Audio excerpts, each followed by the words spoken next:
এটি সকলের দাবি যে আমি আল্লাহকে, যুবক বলে আমি আল্লাহকে ভালোবাসি, আর ভালোবাসতেই হবে, কেননা সবকিছু আল্লাহর কাছে। কার কাছে? সমস্ত ভান্ডার কার কাছে? ভান্ডার বোঝেন? ভান্ডার মনে হয় বগুড়ার মানুষ বোঝে না। ভান্ডার বোঝেন? আবার ভান্ডার শরীফ বুঝেন না, কিন্তু ভান্ডার বোঝেন কি? খাজানা, ঠিক না? সমস্ত কিছুর ভান্ডার আল্লাহর কাছে। ইন্দানা খাজাতিন, আল্লাহ বলে সব ভান্ডার আমার কাছে। আরেকটু জিনিস আল্লাহ বুঝাইতে চাইতেছেন, তুমি যদি চলতে চাও, মানুষ যদি চলতে চায়, বাঁচতে চায়, টিকতে চায়, থাকতে চায়, সর্বদিকে মানুষ আল্লাহর মুখাপেক্ষা। কোরআন এটাও বলে আনতুমুল ফুকারা, তোমরা সব মুখাপেক্ষা। আমি ভিক্ষুক বললাম না, ভিক্ষুক বললে অনেকে রাগ হতে পারে যে এত বড় বিল্ডিং করলাম, লিফট লাগাইলাম, তারপর আমি ভিক্ষুক। কিন্তু শব্দের তর্জমা কিন্তু ভিক্ষুকই হয়। এটা আবার বড়রা বাজারওয়ালা বলবে কোটি কোটি টাকার মালিক হুজুর আমাকে ভিক্ষুক বলতেছে না, আল্লাহ বলতেছে আমাদেরকে যে তোমরা ভিক্ষুক। দিল্লিও যদি করা থাকো তো আমার থেকে নিয়া করছো। আপনা, আমি তোমাকে ধনী বানাইছি, আপনা কিন্তু কোরআনের শব্দ। না, আল্লাহ বলে আমি ধনী বানাইছি, তুমি ধনী হইছো। আফতার, আমি ফকির বানাইছি তো ফকির হয়েছে। আমি যাকে যা বানাইছি তাই হয়েছে। তো আমরা চলার জন্য আল্লাহর মুহতাজ। বান্দার সব কার কাছে? আল্লাহর কাছে। বিধান আমরা যে দাবি করি আল্লাহকে ভালোবাসি, কেন ভালোবাসতেই হবে, নাইলে এখান থেকে কিছু পাওয়া যাবে না। ভালোবাসতেই হবে, নাইলে চলা যাবে না। কেন হায়াত আল্লাহর হাতে, ঠিক না? মৌত আল্লাহর হাতে, সুস্থতা আল্লাহর হাতে, অসুস্থতা আল্লাহর হাতে, যৌবন আল্লাহর হাতে, পুরুষত্ব আল্লাহর হাতে, নারীত্ব আল্লাহর হাতে, সবকিছু আল্লাহর হাতে। ভালোবাসতেই হবে। এখন দাবি যে করি আমি আল্লাহকে ভালোবাসি, এটা বোঝা যাবে কি করে যে আমি আল্লাহকে ভালোবাসি? মুখে বললেই কি হবে? না, মনে হয় হবে। কি যুবকরা তো বলে একবার লেখা পাঠাও আই ডট ডট ইউ, তাইলে চলবে। নাহলে কবিতা কেন হতো, গান কেন হতো? যে একবার আমাকে এটা বইলা ডাকো, একবার আমাকে কি মনে হয় বোঝেন না, পুরান গান তো ওই জন্য বুঝে আসে না। একবার আমাকে এটা বইলা ডাকো। যুবকরাও বলে সারা জীবনে একবার হলো আমাকে লেখা দাও আই ডট ডট ইউ। বাইন্ডেই বলি আই লাভ ইউ, তাইলেও আমি ফেসবুকে ছেড়ে একটু মনে সান্ত্বনা নিতে পারবো যে আমাকে একবার হইলেও তো ভালোবাসতে বলছে, ঠিক না? এটা দুনিয়ায় চলে, আল্লাহর সাথে চলে না। যদিও বলি ভালোবাসি, আমি একটা প্রশ্ন রেখা কিন্তু কথা শেষ করে দেব। আমি গরুরা চিনি, আমার যখন দাড়ি মুখ বিলকুল একটু একটু গজাইতেছে তখন আমি গরুরা চিন্তা দিছি। এই জন্য গরুরা গলি গলি আমি চিনি।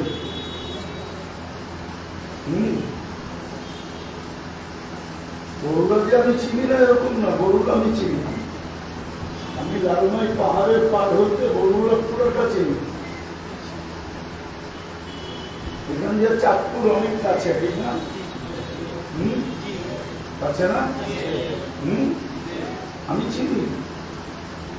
আমি একটা প্রশ্ন রেখা দেবো, আমরা যে বলি আল্লাহকে ভালোবাসি, তার প্রমাণ কি? আমি আল্লাহকে ভালোবাসি, সবাই দাবি করে আমি আল্লাহকে ভালোবাসি। আছে কেউ এখানে যে আল্লাহকে ভালোবাসে না? আছে বড়ুরা বাজারে কেউ? কি কেউ নাই দুনিয়াতে যে আল্লাহকে ভালো না বাসে।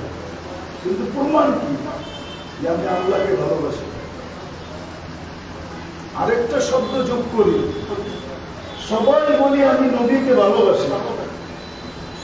মুহাম্মদুর রাসূলুল্লাহ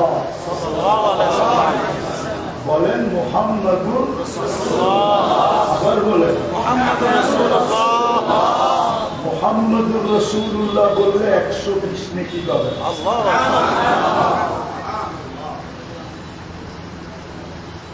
নবীজি বললে জানি না কি পাবেন না পাবেন, কিন্তু মুহাম্মদুর রাসূলুল্লাহ বললে 120 নেকি পাবেন, এটা গ্যারান্টি।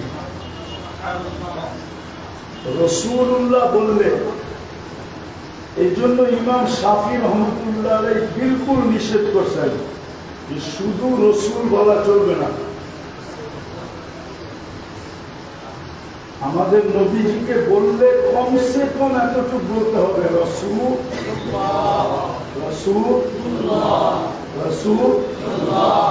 বলতে হবে। আর শুধু নাম তো বলাই যাবে না, শুধু নাম আল্লাহ কোথাও বন্ধুকে কোরআনে নাম ধরে ডাকেন না। মুসা আলাইহিস সালামকে ডাকছেন, অনেক নবীর নাম ধরে বলছেন, ইয়া জাকারিয়া, ইয়া ইয়াহইয়া, উনিও নবী নাম ধরে বলছেন। ইয়া মুসা ওয়া মা তিলকা বিয়ামিনিকা ইয়া মুসা, কিন্তু বন্ধুকে বলতেন না। বন্ধুকে যেখানেই ডাকতে হয়েছে বিকল্প নাম দিয়ে ডাকছেন, ইয়াসিন, তাহা,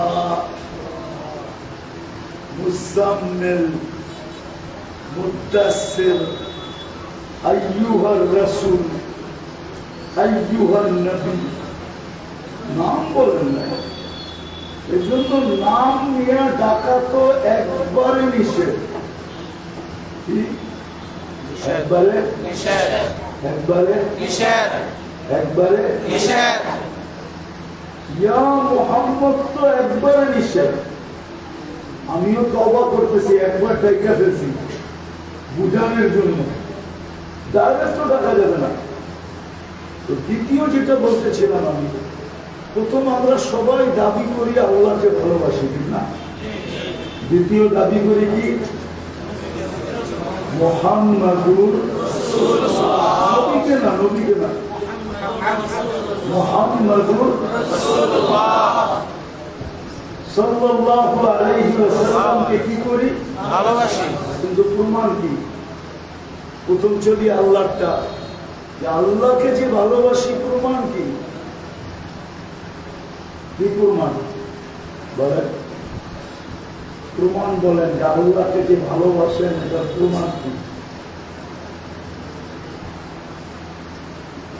বুঝতে পারবেন বড়ুরা মানুষ? আল্লাহকে যদি ভালোবাসতাম তাইলে তো প্রথম তালাশ করতাম যে আল্লাহর ভালোবাসা ফুটবে কিভাবে, কোনটার মাধ্যমে ফুটা উঠবে, প্রমাণ মিলবে যে আমি আল্লাহকে ভালোবাসি।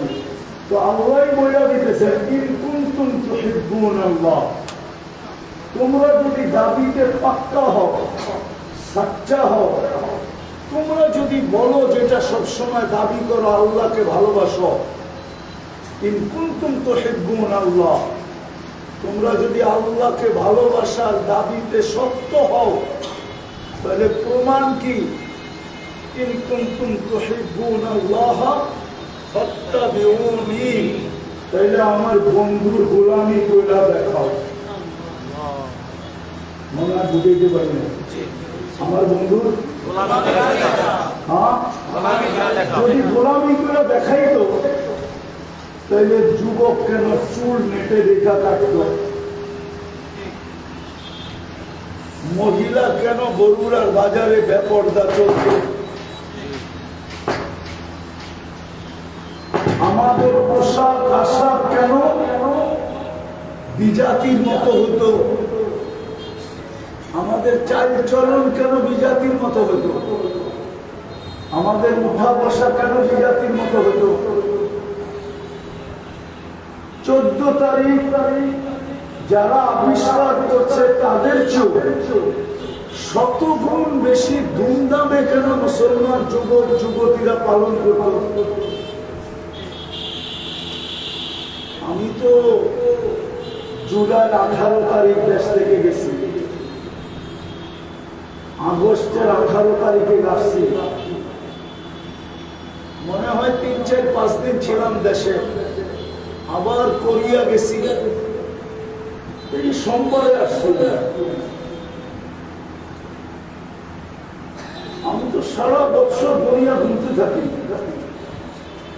শুধু উন্নত দুনিয়া আমার একটা দেখা বাকি আছে, যেটার নাম নিউজিল্যান্ড। আমি নিউজিল্যান্ড দেখি না, বাকি সব দেখা শেষ। এখন উন্নত দুনিয়া আমার কাছে নাই, এখন বরুড়াই উন্নত মনে হয়। আমি 30-35-40 বছর আগে যে বরুড়া দেখছি, এখন দেখলে আমার কাছে এটাই কি মনে হয়? উন্নত না? 40 বছর আগে যে বরুড়া দেখছে আর এখন যে বরুড়া দেখে উন্নত না? হ্যাঁ, মনে হয় উন্নত না। 40 বছর যে আগে কুমিল্লা হাইওয়ে দেখছে আর এখন যখন দেখে তো ওটা উন্নত না? আমার কাছে উন্নত কিছু নাই। আমি তো উন্নত নিয়ে ঘুরে বলতেছি, ওইখানে তো 14 তারিখে ফুল নিয়ে এত কাড়াকাড়ি দেখি না। আর ভালোবাসার কাপড়ের এত রঙও দেখি না, যত রং বাংলাদেশে দেখি। যদি আল্লাহকেই ভালোবাসতো তাহলে ওর কাপড়ের রং 14 তারিখে এত রং হইল কেন? কি 31st নাইট? আমি তো অস্ট্রেলিয়াও দেখছি 31st নাইট, সবচেয়ে বেশি আলোকসজ্জা অস্ট্রেলিয়ার ব্রিজে হয়। আমি তো 31st নাইট অস্ট্রেলিয়া দেখছি, কিন্তু ওই ব্রিজ ব্যতীত তো অস্ট্রেলিয়ার কোনো জায়গায় এরকম আলোকসজ্জা, বোম ফুটানো, ব্যাগ বাজানো কি বরুড়া বাজারে হয় না? না হয় না? হ্যাঁ, হয় না? হয় না? কোন গ্রামে হয় না? না কোন শহরে হয় না? না কোন এলাকায় হয় না? যদি আমি শেষ জায়গায় চলে আসছি, যদি নিজের কথায় সত্য হতে চাই, আমি আল্লাহকে ভালোবাসি, তাহলে মুহাম্মদুর রাসূলুল্লাহ সাল্লাল্লাহু আলাইহি ওয়াসাল্লামকে ভালোবাসা দেখাইতে হবে। ভালোবাসলে হবে না, ইন কুনতুম তুহিব্বুনাল্লাহ, ভালোবাসলে হবে না। এখানে ভালোবাসার শব্দ আসে না, শুধু ভালোবাসলে হবে না, এখানে ভালোবাসলে হবে না। আল্লাহর রাসূলের যতক্ষণ পর্যন্ত আমি আদর্শে আদর্শবান না হব, গোলাম না হব, ওনার আদর্শে আদর্শবান না হব, ওনার স্টাইলে আমার স্টাইল না হবে, ওনার জীবন আদর্শ আমার আদর্শ না হবে, ওনার উঠা আমার উঠা না হবে, বসা আমার বসা না হবে, রব্বে কাবার কসম, ওই পর্যন্ত আপনি দাবিতে সত্য না না না না না, বরং কিয়ামতের দিন মৃত্যুর পরে আপনি মিথ্যাবাদী হিসাবে প্রমাণিত হবেন। কালকে এই চেহারাটা সর্বপ্রথম যেখানে দেখা হবে, কবরে যখন দেখা হবে, তো আপনি চেহারাটা দেখাবেন তো দেখাবেন কি করে? যখন বলা হবে হাদার রহমান হাদার রাজুলু বুইসা ফিকুম, তখন আপনি নবীজিকে মুহাম্মদ রাসূলুল্লাহ সাল্লাল্লাহু আলাইহি ওয়াসাল্লামকে চেহারাটা দেখাবেন তো দেখাবেন কি করে? বা উনিও আপনারটা দেখবে তো দেখবে কি করে? আমি একটা কথা বলি শেষ করতেছি, আমার এই কথা কোনোদিন যোগ বিয়োগে মিলে না। যে এক ব্যক্তি হজে গেল, সে মদিনা মুনাওয়ারায় দাড়ি ছাড়া কেমনে গেল? কেননা সে তো রওজার সামনে দাঁড়াবে, ঠিক না? কি বড়ুরার মানুষ কি মানেন যে আমাদের নবীজি কবরে জীবিত আছে? না মানেন না? মানি। উনি কবরের সামনে দাঁড়াইয়ে দেখে এটা তো মানেন, সালাম দিলে শুনে এটাও তো মানেন। তো দাড়ি ছাড়া রওজার সামনে দাঁড়াইলো কি করে? একটু দিলে আসলো না যে আমি যদি দাড়ি ছাড়া দাঁড়াই, আল্লাহ রাসূল যদি আমাকে দেখা, রাসূলুল্লাহ সাল্লাল্লাহু আলাইহি ওয়াসাল্লাম যদি আমাকে দেখা চেহারা ফিরায় নেয়, আমার সালামের জবাব যদি না দেয়, তো আমি দাড়ি ছাড়া রওজার সামনে দাঁড়াই কি করে? আচ্ছা দাঁড়ায় গেলাম, আল্লাহ রাসূল আমাকে দেখা ফেললো, তারপরে আমি বাড়িতে এসে দাড়িটাকে কি করে? আমাকে চোখ মুখ মিলায় তাহলে আমার কথা সাজ্জানে চলে আসছে। মেরে দোস্ত, ঝগড়ার কথা না, বুঝের কথা। আপনি যদি দাবিতে শক্ত হতে চান যে আমি আল্লাহকে ভালোবাসি, প্রমাণ হলো আপনি মুহাম্মদুর রাসূলুল্লাহ সাল্লাল্লাহু আলাইহি ওয়াসাল্লামের আদর্শে আদর্শবান হতে হবে। যতক্ষণ পর্যন্ত আদর্শবান না হবেন, আমার কথা রাগ হয় না। আপনার মতো মিথ্যাবাদী, আপনার মতো ধোঁকাবাজ দুনিয়াতে ভর্তি। আজকে মুসলমান সারা দুনিয়ায় নির্যাতিত এই কারণে। আজকে সংখ্যায় 200 কোটি হওয়া সত্ত্বেও নির্যাতিত। আর যেদিন সংখ্যায় 1.25 লক্ষ ছিল, ওই দিনও নির্যাতিত ছিল না। আজকের মতো নির্যাতিত ছিল না। আজকে সংখ্যায় 200 কোটি, তারপরও নির্যাতিত। ওই সময় পেটে পাথর ছিল, ভাতের জায়গায় নির্যাতিত ছিল না। কাপড়ের জায়গায় সালাদ চট ছিল আবু বকর সিদ্দিক রাদিয়াল্লাহু তাআলা আনহুর মতো ব্যক্তির গায়ে। বাকিদের গায়ে তো ছিলই ছিল, কিন্তু এতটুকু নির্যাতিত ছিল না। পায়ে জুতা ছিল না, তারপরও নির্যাতিত ছিল না। বুখারী উঠায় দেখেন, সাহাবা রাস্তায় বসে আছে, রাসূলুল্লাহ সাল্লাল্লাহু আলাইহি ওয়াসাল্লাম জিজ্ঞাসা করতে, তোমরা রাস্তা কেন? বলছে লাইসা লানা বুদ্দুনিয়া রাসূলুল্লাহ, রাস্তায় বসা ছাড়া আমাদের কোনো গতি নাই। কেননা ঘরগুলো ছোট ছোট, সারাদিন মামুনরা বাচ্চা কাচ্চা বউ ছেলে মেয়ে ঘরের ভিতরে থাকে। আমরা গেলে এদের অসুবিধা হয়। আল্লাহ রাসূল বলছে তুমি ঘরে যাও না, ঠিক আছে, রাস্তায় বসো, কোনো অসুবিধা নাই, কিন্তু রাস্তার হক আদায় করতে থাকো। যখন সবাই ঘুমায় যেতেন তো ওনারা ঘরে ঢুকতেন, এর আগে ঢুকতেন না। উঠান হাদিস দেখেন, হাদিস তো বিশ্বাস করবেন না? এটাও করবেন না? কি বলেন? এটাও করবেন না?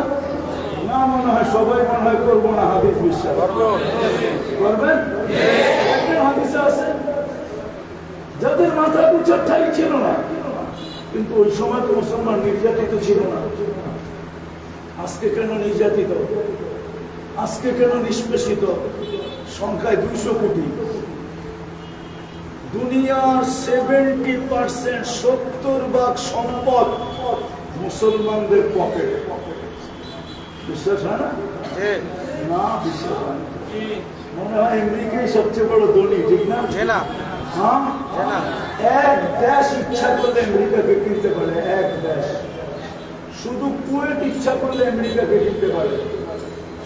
10 মুসলমান দেশ যদি এক হয়, সারা দুনিয়ার কাফের দেশ কিনতে পারে। চ্যালেঞ্জ আমার সাথে। সবচেয়ে বড় টাকা কুয়েতের, সবচেয়ে বড় টাকা বাহরাইনের, সবচেয়ে বড় টাকা ওমানের, সবচেয়ে বড় টাকা ব্রুনাই। এই 4 দেশের চেয়ে বড় টাকা দুনিয়ার কারো কাছে নেই। দুনিয়ার সবচেয়ে বেশি তেল মুসলমানের কাছে, দুনিয়ার সবচেয়ে বেশি গ্যাস মুসলমানের কাছে, দুনিয়ার সবচেয়ে বেশি সোনা মুসলমানের কাছে, দুনিয়ার সবচেয়ে বেশি রূপা মুসলমানের কাছে, দুনিয়ার সমস্ত জিনিস বেশি মুসলমানের কাছে। কয় তরকারি দিয়া খান? আরে বলেন না, বলেন কয় তরকারি দিয়া খান? বড় বড় মানুষ কয় তরকারি বলেই তো না দেখি। হ্যাঁ, কমসে কম কয় তরকারি? হ্যাঁ, কি 2 তরকারি? দুর্মিয়া শাক কই গেল, ভর্তা কই গেল, ডাল কই গেল, মাছ কই গেল, গোস কই গেল? 2, 4, 5 আইটেম ছাড়া তো বড়রা কেউ খায় না, ঠিক না? ছেলে পেলেও তো খায় না, মার মুখের উপরে মেরা দেয়। কি পাকাইলি এটা? শুধু মাছ? মাছ তো খাই না। ওই যে জিজ্ঞেস করে যদি মাছ খায় না একটাও, খাও মাছ? ওই যে ওই যে ওই যে ওই যে জিজ্ঞেস করেন মাছ খায় না? তো গিরি লাইনা দাও, গিরি সিঁড়ি লাইনা দাও, ঠিক না? কি খায়? পিজা এনে দাও, পিজা। দুনিয়ার বিজাতিদের যায় দেখেন, 1 আইটেমের বেশি 2 আইটেম খায় না। হয়তো একটা হটডগ, নাইলে একটা পিজা, নাইলে একটা বার্গার, নাইলে একটা সার্গার, ওটার লোকে একটা বোতল। বাস। দুনিয়ার সবচেয়ে বেশি খায় মুসলমান, পড়ে মুসলমান, ব্যবহার করে মুসলমান, নির্যাতিত করে। শুধু মুখে দাবি করি আল্লাহকে ভালোবাসি, কিন্তু প্রমাণ দিতে পারি না। শুধু মুখে বলি রসুলকে ভালোবাসি, মুহাম্মদুর রাসূলুল্লাহকে ভালোবাসি, রাত ধরে না পায়ে হাত রাখি। শুধু মুখে বলি ভালোবাসি, কিন্তু ওই বাড়ির বিয়েতে গেলে ভালোবাসা দেখা যায় না। ওর জীবনে কোনো ভালোবাসা দেখা যায় না। ভালোবাসা যদি হইতো তো রাসূলুল্লাহ সাল্লাল্লাহু আলাইহি ওয়াসাল্লাম বলে গেছিলেন, ইন কুনতুম তুহিব্বুন, যদি ভালোই বাসো, মান আহাব্বা সুন্নতি ফাকাদ আহাব্বানি, যে আমার আদর্শকে আদর্শ বানাবে, বাস্তবিক সেই আমাকে ভালোবাসে। যে আমার আদর্শকে আদর্শ বানায় নেয়, যুবক চুল কাটে নেইকে নেইকা, ও যদি কোরআন হাতে নিয়েও বলে আমি রসুলকে ভালোবাসি, আমি মানি না। কেন মানবো না? হাদিস আমাকে মানতে দেয় না। আমি কেন মানবো তোমার কথা? কেন হাদিস তো আমাকে মানতে দেয় না। তাইলে তো তুমি চুল রসুলের আদর্শ মতে কাটতে আর মুস্কি হাসি দিতে।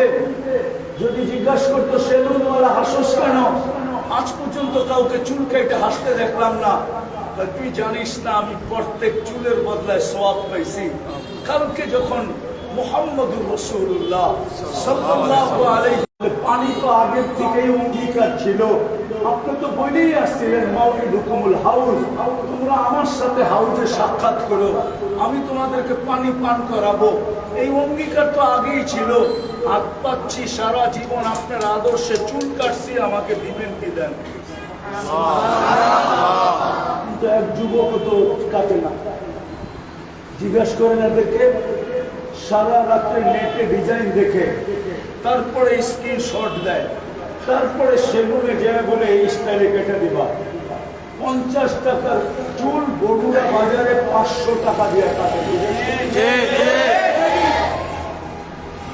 বিদায় কথা শেষ। যদি দাবিতে পাক্কা হইতে চাই, কালকে যদি এই চেহারাটা দেখাইতে চাই, দুইজনকেই দেখাইতে হবে, আল্লাহকেও আল্লাহ রসুল। তাহলে আসেন আজকে তওবা কইরা বাস্তবে উপরে উঠি। নাইলে নির্যাতিত আর কি হইলাম, এর চেয়ে কোটি গুণ বেশি নির্যাতিত হব। কেননা আল্লাহর ওয়াদা, আমি হাদিসের একটা শব্দ শুনে চলে যেতেছি। হাদিসে কুদসি আল্লাহ নিজে বলতেছেন, ইল্লাম ইয়াতুবু। ভালো মতে নোট করেন, ওলামারা নোট করেন ভালো মতে। ইল্লাম ইয়াতুবু, ইল্লাম ইয়াতুবু ফাআনা তাবিবুহুম। যদি তোমরা ইউটার্ন না নিলা, বাস্তবের উপরে ফিরা না আসলা, আমি আল্লাহ তোমাদের উপরে ডাক্তার হব, ডাক্তার। অপারেশন চালাবো। যে অপারেশন চতুর্দিকে দেখতেছেন, এটা আল্লাহর অপারেশন আমাদের উপরে। আল্লাহর মাইনা নেন আমার কথা। আজান দিবে আর মসজিদ খালি থাকবে, আর আপনি ভাবছেন ছাদ ফাইরা আপনাকে সাহায্য দিয়ে ঘর ধরে দিবে। আজান হবে, মসজিদ খালি থাকবে। রমজান আসবে, হোটেলগুলোয় পর্দা রাখবে আর মা বোন বেপর্দায় মার্কেটিং করবে, আর আপনি ভাবছেন আবাবিল পাঠায় আপনাকে সাহায্য করবে। ঠিক না? এই ধারণা করেন তো, করেন কি করে? সবকিছু কি হারায় ফেললাম আর ভাবলেন চিৎকার দিয়ে যেটা দেবেন আপনি? আসেন, ইউটার্ন নেন। আমার কথা যদি দিলে লেগে থাকে তাহলে চলেন আজকে তওবা করি। করবেন? প্রচার চালান, ফিরে আসেন, নাইলে আরো বেশি অপারেশন হবে। এই অপারেশন আল্লাহর পক্ষ থেকে। মুসলমানের আজকে দুর্দশা উপরের পক্ষ থেকে। আরেকটা হাদিস শোনায় দিই। আল্লাহ বলেই দিয়েছেন, বন্ধুর সাথে অঙ্গীকার করছেন আপনার উম্মতকে দুই জায়গায় পিটানো, কিয়ামতের মাঠে পিটানো না, পবিত্র করে উঠানো। একটা হলো দুনিয়ায় পিটানো, আর নাইলে কবরে পিটানো। কিয়ামতের মাঠে তো পিটাবো না, কেননা কিয়ামতের মাঠে আপনি বলতে থাকবেন উম্মতি উম্মতি, আর আমি বলতে থাকবো রহমতি রহমতি। আপনি বলতে থাকবেন উম্মতি উম্মতি, আমি বলতে থাকবো সাফি মুসাফা সালতোতা। ওই দিন আপনি চাইতে থাকবেন, আমার দেওয়া ছাড়া কোনো গতি থাকবে না। আপনি সুপারিশ করতে থাকবেন, আমার মঞ্জুর করা ছাড়া কোনো গতি থাকবে না। কারণ আমি অঙ্গীকার দিয়ে দিছি, অঙ্গীকারের খেলাপ করবো না। আর আপনি তো বলেই দিচ্ছেন, তৃতীয় হাদিস শুনেন, আপনি তো বলেই দিচ্ছেন লান আরদা হাত্তা ইয়াকুনা ওয়াহিদ মিন উম্মতি ফিন নার। আমার একজন উম্মত জাহান্নামে থাকা পর্যন্ত আমি আপনার উপরে রাজি হব না, না, না, না, না। আমি রিটেন ক্লিন দুই জায়গায় করে ফেলবো, ওয়াশ দুই জায়গায় করবো, একটা দুনিয়ায় আর একটা কি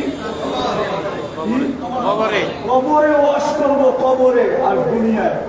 কিয়ামতের দিন রিটেন ক্লিন উঠাবো,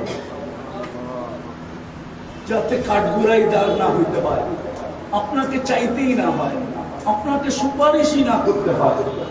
এই জন্য আসেন আজকে তওবা করি। তওবা করবেন ইনশাআল্লাহ। নবীর আদর্শে আদর্শবান হই, তাইলে দুই দাবি সত্য হবে। আর নাইলে শুধু মুখে দাবি করবেন, রাগ হয় না, আপনি পায়ে হাত রাখেন। আপনি সারা জীবন ভাববেন আপনার মতো আশেকে রসুল কেউ নেই।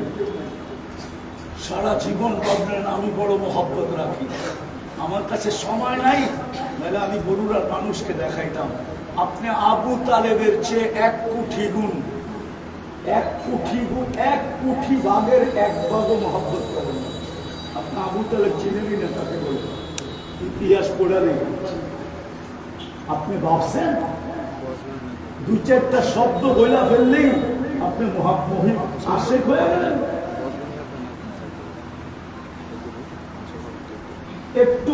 একটু কিছু দেখাই ভাবতেছেন আপনি আশেক হয়ে গেলেন। ইশক এত সস্তা না। যদি সস্তা হইতো তাহলে আল্লাহ হাদিসে কুদসিতে এই ঘোষণা দিতেন না, আর কবি কোনোদিন লিখতেন না क्या वफा तूने मोहम्मद से तो हम तेरे हैं, ये दुनिया क्या चीज है लोगों कलम तेरे।